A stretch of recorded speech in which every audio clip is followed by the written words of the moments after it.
We are joined by Carl Edwards, driver of the number 99 Subway Ford. Carl coming off a big win at Bristol last Sunday. Yeah, all but locked up a spot in this year's chase for the NASCAR Sprint Cup.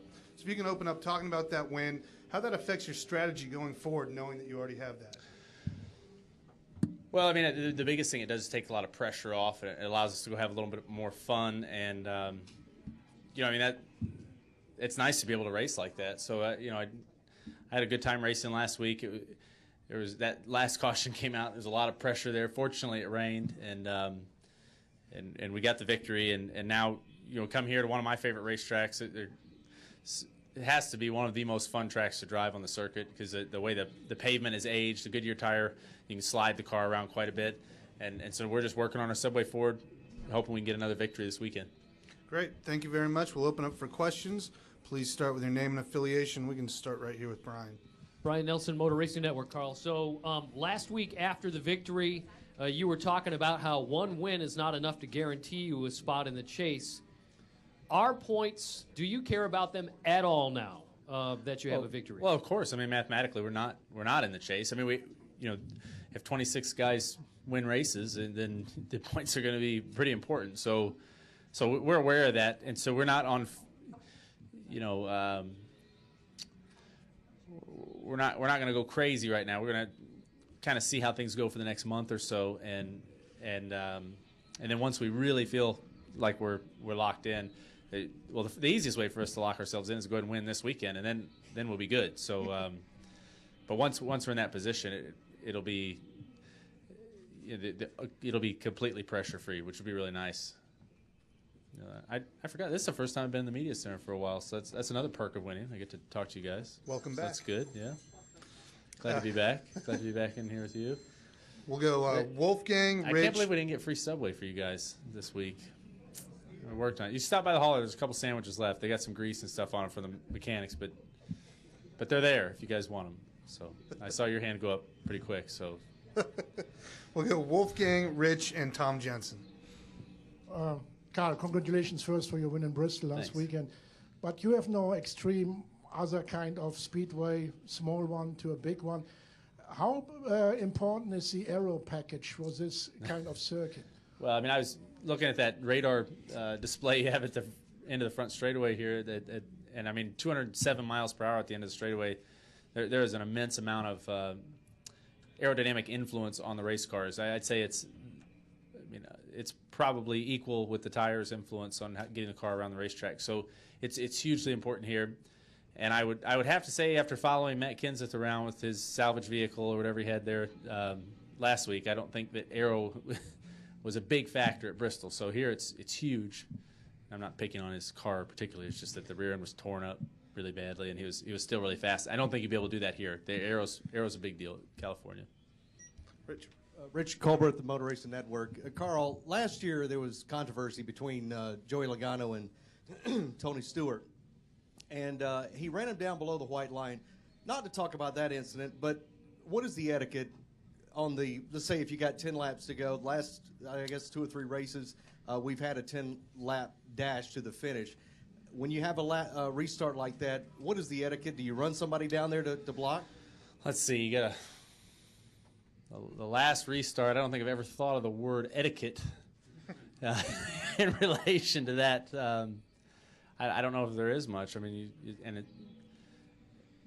now especially. I mean, they ought to charge more for the seats down in turn 1 because it's. I mean, here they drop the green flag, and if one guy stumbles, if one guy shows a sign of weakness, and there's a lane. I mean, the track's, I don't know, 85 feet wide, plus a little bit of apron, plus some grass, and I mean, there's a lot of room to run here. So I don't know that there'll be any etiquette. There'll probably be people mad afterwards, and yeah. So it's going to be interesting.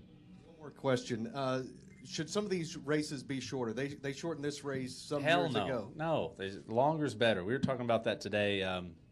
In my opinion, it's supposed to be a test of man and machine, and people pay good money for the tickets, and they ought to make an afternoon out of it. So to me, I don't know. I guess some people might be jaded that come to the racetrack every week and only think about going home. But for us racing, for me racing, I mean to finish a 500 miler somewhere, I mean that's special. I mean, that's what NASCAR is about to me. It's supposed to take a whole afternoon. Hey, Carl. Tom Jensen, FoxSports.com. Congratulations on the Bristol win. What does this do for you momentum-wise heading into here? How much does it lift the team? And since it's so different, is there much carryover here?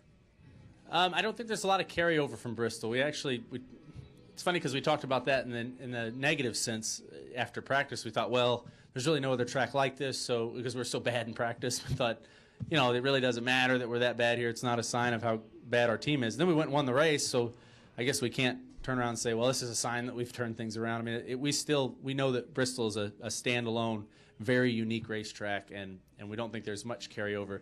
But it is huge from a team perspective that we were able to bring great cars there, and all our Fords were able to run so well. So it's a morale booster, but it's not going to make our cars faster here at California. We've got our California package has to stand on its own. Alan? Just looking ahead, two preview questions. Alan Cavana, NASCAR.com. First up, in Texas, last time you were there, you were on the pole, had a good car, then had engine trouble. So how do you think the team will turn around and be at Texas this year? Yeah, we were pretty good at Texas. So hopefully we're good there again.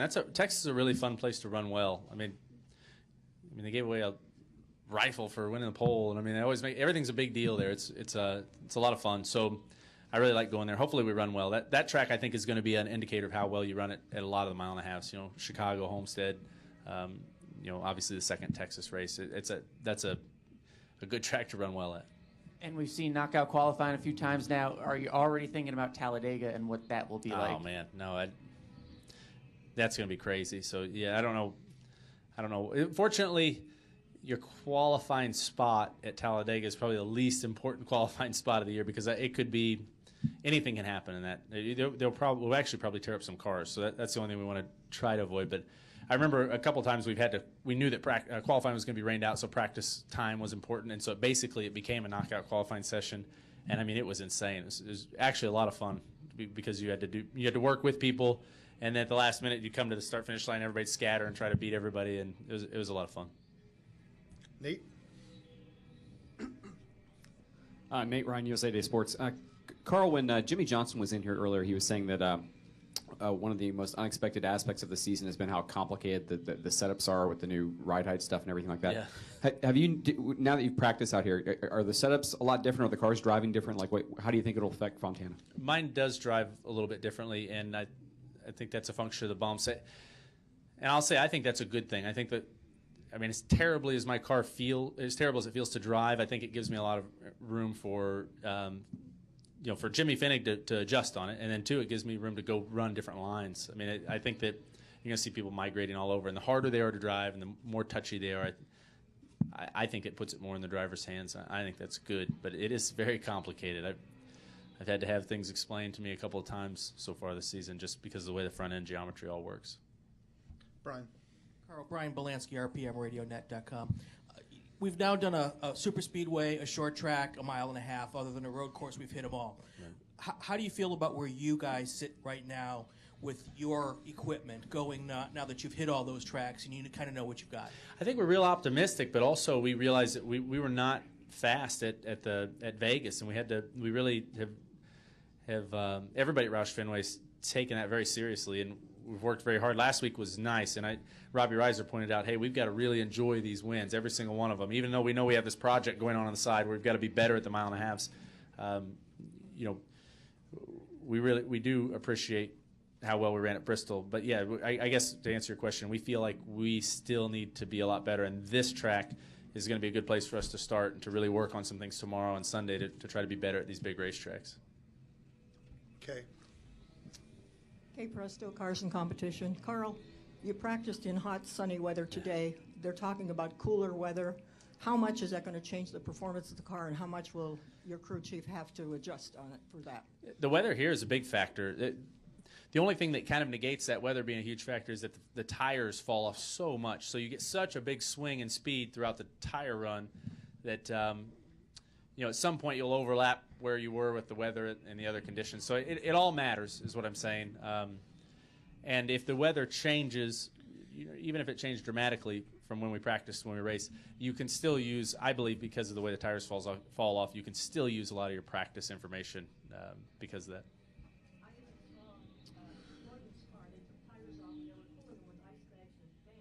Right. Well, in practice, I'm not sure exactly what those guys were doing, but a lot of guys are at this track. This is the first track we've gone to where the tires are going to really fall off from the first round of knockout qualifying to the second. So you want to know what your car is going to do with the cooler tires. I think you might have seen guys doing that, go out and make a run on stickers, come in, cool them off, and run them as if they put them put them so that they'll represent how the tires will be in the second round of knockout qualifying. And we didn't get a chance to do that. So if we make the first round, I don't really know how our car is going to handle the second round. So we probably should have been doing that. We ran out of time. We're going to wrap up with Michael and then Dustin. Carl, Michael Myers with Queries for Gears. I'm curious how this new qualifying system has changed your early week meetings versus the old system. Obviously, before maybe all of those early meetings in the week were focused on the race. How much of that is now developing on your strategy for qualifying? We've been working more on our race cars. We have not worked as much as we probably should from a strategy perspective. At least the meetings I'm included on. Included in. So yeah, it hasn't changed for us, but I guarantee you, as the chase approaches and things get really pressure packed and it becomes extremely important that there will be a lot of strategy discussed. And we're going to a lot of these tracks the first time, so we're kind of feeling it out still and taking data. Dustin Long, MRN.com. So 4 races in, we get to Daytona, everybody's all excited. They want to see each other after the long off season. At what point do drivers start getting on each other's nerves, and how does that play out in the track? And is that are we to the point of not getting brakes cut at certain points, or how does that kind of ebb and flow throughout the season? For me, it's been really good. In fact, last week, that I was really grateful for the way that guys raced me towards the end of the race. I mean. Kurt, he was racing 2 wide with someone, and he went ahead and moved down a lane so that I could go 3 wide on the outside. Stuff like that I thought was really nice, and so yeah, I guess we're all still getting along really well from my perspective. We're bound to screw that up, but right now it's going great.